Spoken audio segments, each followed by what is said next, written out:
dan kemudian pemeriksaan lanjutan pun juga kita akan minta beberapa pihak yang bertanggung jawab di dalam proses pengurusan Ponpes itu sendiri. Polda Jatim mulai melakukan penyelidikan terkait penyebab ambruknya musala pondok pesantren Al-Hozini di Sidoarjo, Jawa Timur. Terkait dengan proses hukum ini, polisi tak menampik bakal meminta keterangan dari pihak Ponpes termasuk pimpinan. Sejauh ini total ada 17 saksi yang sudah dimintai keterangan oleh penyidik gabungan Polda Jatim. Penyelidikan dilakukan oleh tim khusus gabungan dari anggota Ditreskrimsus dan Ditreskrimum Polda Jatim serta Satreskrim Polresta Sidoarjo. Kapolda Jatim Irjen Pol Nanang Afianto dalam keterangan pers pada Rabu 8 Oktober mengatakan, 17 saksi yang diperiksa tersebut berasal dari kalangan santri, pengurus, warga sekitar, serta ahli. Untuk ahli yang dilibatkan dalam proses ini meliputi ahli teknik sipil dan ahli bangunan gedung. Nana menyebut, jumlah saksi yang diperiksa nantinya akan bertambah seiring bergulirnya waktu. Lebih lanjut dikatakan oleh Nanang, terkait pemeriksaan terhadap pimpinan Ponpes bakal diagendakan. Nanang pun berjanji pihaknya tak akan terpengaruh dengan status sosial pihak yang sedang menjalani pemeriksaan. Terlebih jika pihak tersebut dibutuhkan kesaksiannya dalam penanganan perkara. Secara umum, Kapolda tak menampik penyebab ambruknya bangunan gedung dipicu adanya kegagalan konstruksi. Meski begitu, polisi masih harus melakukan penyelidikan mendalam untuk memastikan detail terpenting penyebab ambruknya bangunan yang menewaskan puluhan santri itu. Adapun penanganan kasus ini akan berpedoman pada konstruksi hukum atas pasal 359 KUHP dan atau pasal 360 KUHP mengenai kelalaian yang menyebabkan kematian dan atau luka berat. Selain itu juga polisi menerapkan pasal 46 ayat 3 dan atau pasal 47 ayat 2 UU No 28 tahun 2002 tentang bangunan gedung terkait persyaratan teknis bangunan. Anggota sudah kami bentuk tim untuk melakukan proses penyelidikan dengan dasar dari laporan polisi LP A4 garing Romawi 9 2025 SPKT Unit Reskrim Polsek Buduran Polresta Sidoarjo. Dan ini pun kami tanganin langsung dari Polda, tim yang dari Polda.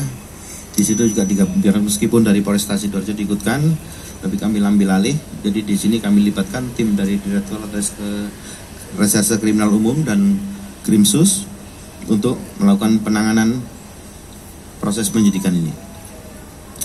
Adapun pasal-pasal yang akan kami sangkakan di sini adalah pasal 359 KUHP dan atau pasal 360 KUHP, kelalaian yang menyebabkan kematian dan atau luka berat.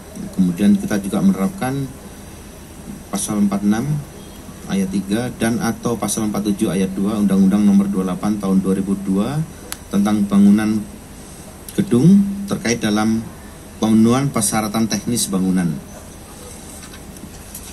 Dan kemudian langkah-langkah yang sudah kami lakukan di sini, kami sudah melakukan pemeriksaan kurang lebih 17 ya saksi-saksi ini. Namun tentunya nanti akan terus berkembang.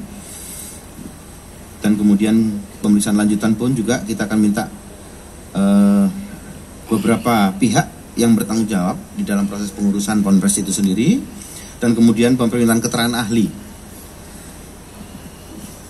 Jadi meminta ahli untuk minta keterangan resmi dari ahli teknik sipil, ahli bangunan, gedung untuk menganalisis penyebab pasti mengenai kegagalan konstruksi.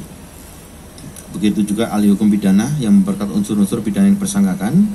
Dan kemudian tindak lanjutnya hari ini pun juga rencana kami melakukan kegiatan gelar perkara untuk meningkatkan dari penyelidikan ke penyidikan. Jadi ini yang bisa saya sampaikan kepada rekan-rekan. Jadi ini juga mungkin juga pembelajaran bahwa di dalam membuat apapun harus ada perencanaan yang baik, perencanaan yang matang. Begitu juga dengan pengawasan, supaya tidak terjadi ke depannya. Karena saya yakin, saya juga membaca dari running stats itu, dari sekian puluh ribu, ternyata masih ada hanya 50 yang berimpi, tentunya membuat kami prihatin. Dan ini tentunya marilah kita bersama-sama memperbaiki hal-hal yang seperti ini supaya tidak berulang lagi. Karena bagaimanapun juga kasihan anak-anak kita yang melakukan kegiatan-kegiatan seperti ini terancam. Kita tidak tahu kapan terjadinya suatu bencana. Itu bisa terjadi kapan saja dan di mana saja. Namun pada saat kita bisa memberikan suatu perencanaan dengan baik, sehingga di dalam proses pembangunan baik, saya rasa itu paling tidak bisa meminimalisir dampak yang ada. Kira-kira itulah yang bisa saya sampaikan pada rekan-rekan. Mungkin ada hal yang mau ditanyakan. Itu Jenderal, dari 17 saksi itu yang masuk ke tahap sidik atau penyidikan itu berapa orang? Sehingga nanti akhirnya menjadi bahan untuk gelar perkara. Ya, nanti secara teknis dari Dirkrimum ini kan masih di dalam proses pendalaman dari keterangan-keterangan yang ada. Nah, tentunya nanti setelah hasil gelar akan ditentukan siapa saja yang bisa dikatakan dalam proses penyidikan ini. Jenderal, saksi kalau misalkan untuk pimpinan Kompes sendiri apakah sudah dipanggil dan kemudian akan masuk ke mengarah ke tersangka berapa nantinya akan? Ya, nanti perjalanannya proses itu. Tapi pimpinan Kompes sudah dipanggil? Belum. Kan kami manggil dulu keterangan-keterangan dari saksi-saksi. Nanti semuanya pasti akan mengarah kepada siapa yang bertanggung jawab di situ. Semua itu ada mekanismenya dan kami pun sudah melaksanakan prosedur-prosedur itu.